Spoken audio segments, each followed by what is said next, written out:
বাংলাদেশের এক কিংবদন্তির চিরবিদায়ের কি ঘটতে যাচ্ছে বাংলাদেশে। অনেক রকম বিশ্লেষণ এসছে। বিএনপি, জামাত, এনসিপি, আদার্স যে পার্টিগুলো রয়েছে, এদের অনেকের সাথে আজকে আমি একাধিকবার কথা বলেছিলাম। আজকের জানাজাকে কে কিভাবে দেখছেন, সাধারণ জনগণ কি ভাবছেন, একজন মামুলি হাবির জন্য পুরো বাংলাদেশ আজ এক হয়ে গেছে কি করে। আজকের জানাজা বাংলাদেশের রাজনীতিতে কিসের ইঙ্গিত বহন করছে, আগামী দিনগুলোতে কি ঘটতে পারে, বাংলাদেশে কি ঘটতে যাচ্ছে, অনেক রকম বার্তা আসতে শুরু করেছে। আপনারা যারা হাদির ফুটেজগুলো দেখেছেন টেলিভিশনের স্ক্রিনে, মিলান নিজের চিন্তার সাথে, বিবেকের সাথে, চোখের সাথে মেলান সমসাময়িক বাংলাদেশে বা গত কয়েক যুগের বাংলাদেশে বা গত 54 বছরের বাংলাদেশে এমন দৃশ্য আর কবে দেখেছেন? একজন মানুষের মৃত্যুতে পুরো দেশ এক হয়ে গেছে। আমার জানা মতে শহীদ প্রেসিডেন্ট জিয়াউর রহমানের পর এটি ছিল সবচেয়ে বড় জানাজার নামাজ। শহীদ প্রেসিডেন্ট ছিলেন বাংলাদেশের একজন সফল রাষ্ট্রনায়ক এবং সাবেক সেনাপ্রধান, কিন্তু একজন ওসমান হাদি ছিল মামুলি একজন রাজনীতিক। তিনি ছিলেন জুলাইয়ের সংগঠক, রাজপথের একজন তুখুর ফাইটার। তারপর তিনি স্বতন্ত্র হয়ে রাজনীতিতে প্রবেশ করেছেন এবং নির্বাচনে নিজের নামটি লিখিয়েছিলেন। তার স্বপ্ন ছিল তিনি বাংলাদেশের সংসদে একজন আইন প্রণেতা হয়ে আসবেন, রাষ্ট্রের জন্য কিছু করবেন, দেশের জন্য এবং দেশের মানুষের জন্য। কিন্তু ঘাতকের বুলেট তাকে সংসদের ভেতরে পৌঁছতে না দিলেও সংসদের দক্ষিণ প্লাজায় তিনি কোটি মানুষকে নিয়ে উপস্থিত হয়েছেন, জানান দিয়েছেন নিজের জাত, নিজের প্রয়োজনীয়তা, নিজের যোগ্যতা, এবং একজন হাদি প্রমাণ করেছেন দেশ প্রেমিকদের কখনো মৃত্যু নেই, তারা ইতিহাসের পাতায় স্বর্ণাক্ষরে লেখা থাকে। আমার বিষয়টি একটু মনোযোগ দিয়ে শুনবেন। আমি যতটুকু সংক্ষিপ্ত সময় আজকে আলোচনাটা করবো, খুব লম্বা করবো না আলোচনা, কিন্তু কিছু বিষয় আমাদেরকে মাথায় নিতে হবে বা আমি আপনাদেরকে একটু টাচ করে যেতে চাই আলোচনাটার জন্য। একটু মনোযোগ দিয়ে শুনতে হবে আপনাদের। দর্শক, ওসমান হাদির এই জানাজার দৃশ্যটি কয়েকটা বিষয়কে ইঙ্গিত করছে। নাম্বার 1, বাংলাদেশের যদি আমরা স্বপ্নদ্রষ্টা বলি বা স্বাধীনতার সবচেয়ে সাহসী নেতা বলি ইতিহাসের পাতা থেকে, তাহলে শেখ মুজিবের নামটি সবার উপরে থাকে। যদিও শেখ মুজিবের ইতিহাস নিয়ে যথেষ্ট বিতর্ক আছে, ঐতিহাসিকগণ শেখ মুজিবকে স্বাধীনতার কৃতিত্ব কোথাও দিয়েছেন, কোথাও দেননি। তাকে নিয়ে অনেক আলোচনা রয়েছে, সেদিকে যাব না। আজকে শেখ মুজিবকে বিতর্কিত করার জন্য ভিডিও নয়, তাই আমি সেদিকে যাব না। শেখ মুজিবের জানাজাতে 15 বা 12 অথবা 17 জন মানুষ উপস্থিত হয়েছিল। সেই শেখ মুজিবের কন্যা শেখ হাসিনার গুন্ডা বাহিনী দ্বারা নিহত হওয়া একজন হাদির জানাজায় পুরো ঢাকা নেমে এসেছিল। যদি জায়গা দেওয়া যেত, যদি আরো বহু মানুষের ইচ্ছার বাস্তবায়ন ঘটানো যেত, বাংলাদেশের ইতিহাসে সকল রেকর্ড ভঙ্গ করত হাদি। অনেক মানুষ পথে ছিল, রওনা দিয়েছে, পৌঁছতে পারেনি। পুরো রাজধানী ক্লপস করেছে, পুরো রাজধানী এক প্রকার থমকে গিয়েছিল হাদির জন্য। আজকে সবচেয়ে বেশি কষ্ট পেয়েছেন কে জানেন? শেখ হাসিনা। কারণ তিনি তাকে হত্যা করতে চেয়েছেন, তিনি বেঁচে রয়েছেন প্রত্যেকটির হৃদয়ে। তিনি বোঝাতে চেয়েছিলেন আমাদের দেশের শত্রুরা, যারা দিল্লির বিরুদ্ধে কথা বলবে, যারা আওয়ামী লীগের বিরুদ্ধে মাঠে কাজ করবে বা মাঠে নামবে বা আওয়ামী লীগের বিরুদ্ধে কথা বলবে, তাদের অপমৃত্যু হবে। কিন্তু সেই বুলেট হাদির মাথা ভেদ করতে পারলেও মানুষের হৃদয় ভেদ করতে পারেনি। হাদি প্রতিটি মানুষের হৃদয়ে স্থান পেয়ে গেছে। যে হাদিকে রাস্তায় পড়ে থাকার কথা, সেই হাদিকে শুধু সংসদ নয়, রাষ্ট্রের সর্বোচ্চ মহল পর্যন্ত তাকে সেলুট জানাতে বাধ্য হয়েছে। পুরো দেশ তার জন্য কেঁদেছে, পুরো দেশ তাকে সাপোর্ট করেছে, তার জন্য দোয়া করেছে। আজকে নৈতিকভাবে শেখ হাসিনা বা দিল্লির পরাজয় ঘটে গেছে। আজকের পর শেখ হাসিনার রাজনীতির অপমৃত্যু ঘটেছে, হাদির অপমৃত্যু ঘটেনি। হাদি তার স্থান তৈরি করে ফেলেছে মানুষের হৃদয় এবং ইতিহাসের পাতায় কিংবদন্তির জায়গাটিতে। সো যারা তাকে বুলেট মেরে শেষ করতে চেয়েছেন তারা তাকে পরিপূর্ণ অবয়ব দিয়েছেন, পরিপূর্ণভাবে রাষ্ট্রে তাকে স্থান দিয়েছেন। তার মানে বিপ্লবীর মৃত্যু হয় না এবং দেশপ্রেমিকের মৃত্যু হয় না, এটাই স্পষ্ট হয়ে গেছে। নাম্বার 2, যারা হাদিকে নিয়ে মায়া কামনা করেছেন বা রাজনীতি করেছেন, যারা নিজেকে বড় দল দাবি করেন, আগামীতে ক্ষমতায় বসবেন ভেবেছেন, সে যেই দলই হোক, তারা আজকে বুঝতে পেরেছেন বাংলাদেশের মানুষ নতুন কিছু চাইছে। বাংলাদেশের মানুষ দিল্লির ন্যারেটিভ খাবে না। বাংলাদেশের মানুষ পুরনো রাজনীতি থেকে বেরিয়ে আসছে। বাংলাদেশের মানুষ এক নতুন দিগন্তে যাত্রা করতে যাচ্ছে, আর সেটি প্রমাণ করে দিল হাদি। যেদিন হাদি গুলিবিদ্ধ হলো, যে গত শুক্রবার, সেই থেকে আজকে পর্যন্ত প্রতিটি মানুষ হাদির দিকে তাকিয়েছিল। হাদিকে বাঁচানোর জন্য সৃষ্টিকর্তার কাছে দুহাত তুলে কেঁদেছিল, প্রার্থনা করেছিল, দোয়া শুধু নয়, নামাজ মানত করেছে, রোজা মানত করেছে। এই দৃশ্য বাংলাদেশে খুব কম দেখা যায়।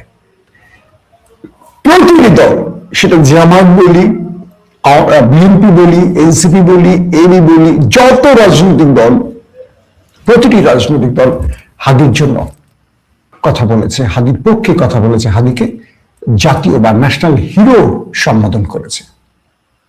কিন্তু একটি বিষয় আমাদেরকে মাথায় রাখতে হবে, এই জানাজা আমাদেরকে বলে দিচ্ছে আগামী দিনে রাজনীতিতে বড় রকম বার্তা আসতে যাচ্ছে। এক, আমাদের এস্টাবলিশমেন্ট নড়ে চড়ে উঠেছে, আমাদের ডিপ স্টেট নড়বড়ে হয়ে গেছে। রাষ্ট্রের অনেক গুরুত্বপূর্ণ এজেন্সির বক্তব্য, যারা হাদিকে মেরেছে তারা বুঝতে পারেনি এইরকম কোন ধাক্কা আসবে তাদের জন্য, এত কঠিন রিয়াকশন আসবে তারা বোঝেনি। এখন তাদের প্রতিটি কাজে অনেক ভেবেচিন্তে করতে হবে। তারা বুঝতে পারেনি হাদিকে হত্যার পর পুরো বাংলাদেশ হাদির পক্ষে দাঁড়াবে, কারণ একজন মামুলি নেতা, তাকে মেরে অন্যকে বার্তা দিতে চেয়েছিল সেই শত্রু গ্রুপটি, কিন্তু সেই শত্রু গ্রুপটি নিজে বার্তা পেয়ে গেল যে বাংলাদেশ আসলে এক হয়ে আছে, বাংলাদেশ ঐক্যবদ্ধ আছে, বাংলাদেশ এখন দেশপ্রেমিকদের হাতে, দেশপ্রেমিকদের কন্ট্রোলে। এই দেশে জামাত চাইলে কিছু করতে পারবে না, বিএনপি চাইলেও কিছু করতে পারবে না, অন্যরা তো নাই, আর আওয়ামী লীগ তো প্রশ্নই আসে না। তার মানে এই দেশ চলে গেছে দেশপ্রেমিকদের হাতে, যুবকরা দেশ কন্ট্রোল করছে। হয়তোবা রাষ্ট্রীয় মসনদে বসেনি তারা, কিন্তু হাদিকে তারা যেভাবে মাটি থেকে আসমানে তুলে এনেছে, এ থেকে সব বড় দলের ভেতরে আতঙ্ক সৃষ্টি হয়েছে। আগামী দিনের রাজনীতিতে, ভোটের রাজনীতিতে বড় মেসেজ আসছে, বড় অঘটনের ইঙ্গিত দিয়ে গেল হাদি। যারা ভারতকে খুশি করে রাজনীতিতে প্রাসঙ্গিক হতে চাইছেন, ক্ষমতায় আসতে যাচ্ছেন, যারা বৃদ্ধ বয়সে সফেদ পাঞ্জাবি পরে রাজনীতির কূট চালে বাংলাদেশের সাথে নানান রকম প্রতারণা করছেন, খেলছেন, কখনো দাবার চালে বাংলাদেশের রাজনীতিকে পরাজিত করতে চাইছেন, আজ তারা মাথা নিচু করে ফেলেছেন। তারা বুঝতে পেরেছেন কিছু ঘটতে যাচ্ছে বাংলাদেশে। আমি বিএনপি এবং জামাতের বেশ কয়েকজন নেতার সাথে কথা বলেছি, তাদেরকে বলেছিলাম আমাকে একটা প্রশ্নের উত্তর দেন, এই জানাজা থেকে আপনারা কি বার্তা পেলেন? তারা প্রত্যেকে একটি কথা বলেছে, আগামীর ভোটের রাজনীতিতে বড় অঘটন অপেক্ষা করছে। যারা ভাবছেন ক্ষমতায় আসবেন তারা ক্ষমতা নাও আসতে পারেন, যারা ভাবছেন আবারও জনগণকে বোকা বানাবেন, জনগণ বোকা হতে যাচ্ছে না। যারা ভাবছেন নির্বাচনের আগে 500-1000 টাকা হাতে গুঁজে দিয়ে কসম করিয়ে বলবেন ভোট দিতে, তারা টাকাটা পকেটে ঢুকাবে কিন্তু ভোট দেবে না। যারা বিগত 15-16 মাসে দানবীয় চেহারা দেখিয়েছেন, যারা লুটপাট, চাঁদাবাজি, দখলদারিত্ব করেছেন, তারা নির্বাচনের ফিল্ডে যত সুন্দর পাজামা পাঞ্জাবি পরেই যান, মাথায় টুপি দিয়েই যান, ভোটের রাজনীতিতে বড় ধাক্কা খেতে যাচ্ছেন। হাদিরাই জানা যায় কোনো মানুষকে টেনে আনা হয়নি, খাবার, বিরিয়ানি, গাড়ির ফ্যাসিলিটিস, অর্থ কিচ্ছু দেয়া হয়নি। রাজধানীর প্রত্যন্ত অঞ্চল থেকে মানুষ ছুটে এসেছেন, দেশের বিভিন্ন জেলা থেকে একজন দোকানদার পর্যন্ত কারো কাছ থেকে 2000 টাকা ঋণ করে ঢাকায় এসেছেন। জানেন যে হাদিকে একবারও দেখতে পাবেন না, কারণ হাদির দেহটি থাকবে ফ্রিজিং এ, অর্থাৎ ফ্রিজে নির্ভর একটি অ্যাম্বুলেন্সের ভেতরে, ফ্রিজারের ভেতরে। কিন্তু তিনি হাদি সেই গাড়িটিকে এক নজর দেখতে ছুটে এসেছেন সেই কুড়িগ্রাম থেকে, রংপুর থেকে, গাইবান্ধা থেকে, ভোলা থেকে, কুষ্টিয়া থেকে, টেকনাফ থেকে তেতুলিয়া পর্যন্ত মানুষ যে যার মতো ছুটে এসেছেন হাদিকে এক নজর দেখতে, কেউ হাদির জানাজায় অংশ নিতে। এরা প্রত্যেকেই জানেন হাদির কোনো বড় দল নেই, হাদি নির্বাচিত নাও হতে পারেন, হাদি আগামী দিনের প্রধানমন্ত্রী হচ্ছেন না, আগামী দিন হাদিকে খুশি করলে চাকরিটা হবে না, বড় পদ পাবেন না, টেন্ডারটা পাবেন না, কিন্তু প্রত্যেকে ছুটে এসছেন হাদির জন্য, কারণ হাদি ছিল বাংলাদেশ। 56,000 বর্গ মাইলের যে বাংলাদেশ, সেই বাংলাদেশের পুরো দৃশ্যের মধ্যে হাদির সেই মায়া ভরা মুখটি ভেসে উঠছিল বাংলাদেশের 18 থেকে 20 কোটি মানুষের হৃদয়ের মানুষ পটে। আগামী রাজনীতিতে বড় বার্তা আসছে, একটু বোঝার চেষ্টা করেন। যারা এখনো কুটচাল দিচ্ছেন, যারা এখনো মনে করছেন দিল্লি ক্ষমতা বসাবে, তাদের জন্য আজকের জানাজার দৃশ্যটি খুব আতঙ্কের। হাদির পুরো ঘটনাটি একটি রাজনৈতিক দলের কৃতিত্বের দিকে ছুটে গেছে, সেটা হলো জামায়াত ইসলাম। শুরু থেকে শেষ পর্যন্ত গণমাধ্যমে যত সুন্দর করে কথা বিএনপি বলে না কেন, কিন্তু প্রতিটি কাজে বিএনপির মধ্যে হাদিকে নিয়ে ভালোবাসার কমতিটা লক্ষ্য করা গেছে। বিএনপির অন্যতম গণমাধ্যম দৈনিক দিনকালে হাদিকে ছোট্ট এতটুকু জায়গা দেওয়া হয়েছে। সবকিছু মিলে আমরা দেখেছি যে এই দৃশ্যগুলো প্রমাণ করেছে বাংলাদেশ নতুন দিকে হাঁটতে শুরু করেছে। ইতিমধ্যে কেউ কেউ সোশ্যাল মিডিয়ায় বিতর্ক ছড়াতে শুরু করেছে কি, যে হাদিকে বহন করা ফ্রিজের উপর কেন ডাকসু ভিপি সাদেক কায়েম উঠলেন, কেন হাসনাত উঠলেন, কারণ সেই ফ্রিজের উপর তাদের দলের কাউকে দেখা যায়নি। এটা ঈর্ষা বা হিংসা থেকে একটা সোশ্যাল মিডিয়ায় প্রচারণা। পৃথিবীর বহু রাষ্ট্রীয় নেতার গাড়ির উপর এভাবে দৃশ্য দেখেছি আমরা। কাসেম সোলাইমানির গাড়ির উপরে, অর্থাৎ তার লাশ বহরের যে গাড়িটি, সেই গাড়ির উপর দেখেছি আমরা। এরকম দেখেছি তিউনিসিয়ায়, দেখেছি আমরা প্যালেস্টাইনে। প্রিয় নেতার গাড়ির উপরে মানুষ ওঠেন তাকে অমর্যাদা করার জন্য না, সেই গাড়ির নিরাপত্তা, ভালোবাসা, কিংবা সেখান থেকে একটা নতুন বার্তা দেওয়া অথবা রাস্তাকে ক্লিয়ার করা, নানান কারণে। কারণ যে মানুষটি মারা যান, সেই মানুষটির জন্য ভালোবাসার প্রকাশ অন্যরকম অনেকভাবে হয়। সবচেয়ে ভালো হতো যদি আমি আপনাদের কিছু ছবি দেখাতে পারি। আমি আমার সিস্টেমে কিছু ছবি সেভ করেছি, কিন্তু এই মুহূর্তে পাচ্ছি না। আমি মোবাইল থেকে আপনাদের দেখাবার চেষ্টা করছি যে কাসেম সোলাইমানির একটি ছবি আপনাদের দেখাবো, যে ছবিতে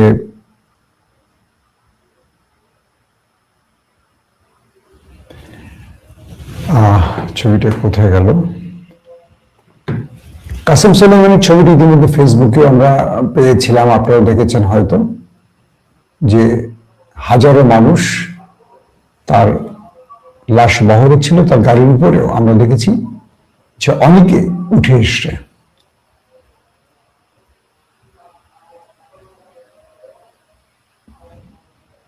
দর্শক, ছবিটা এখানে শো করছে না, ফাইলগত কোনো জটিলতা থেকে হয়তো বা। যে কথাগুলো আমি একটু সংক্ষিপ্ত বলার চেষ্টা করছি। হাদি বলে দিয়ে গেছে, এই নতুন বাংলাদেশে দেশপ্রেমের বিকল্প কিছু নেই। নতুন বাংলাদেশে পুরনো বন্দোবস্ত আর চায় না জনগণ।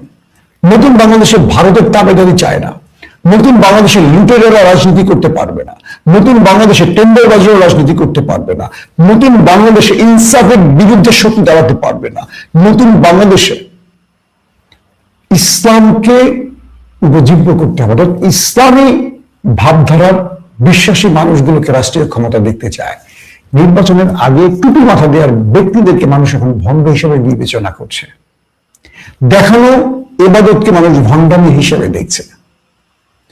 আপনি আপনি যে 54 বছরের রাজনীতি করেছেন তার পুরো শৃঙ্খলটাকে ভেঙে দিয়েছে হাদি আজকে জানা যায়। এই বিশ্বের বাস্তবায়ন আগামী দিনে দেখবেন। যারা বুঝতে পারছেন না, যারা ভাবছেন কেন্দ্র দখল করে বিজয় লাভ করবেন, তাদের জন্য বড় ধাক্কা আসবে 12 ফেব্রুয়ারি।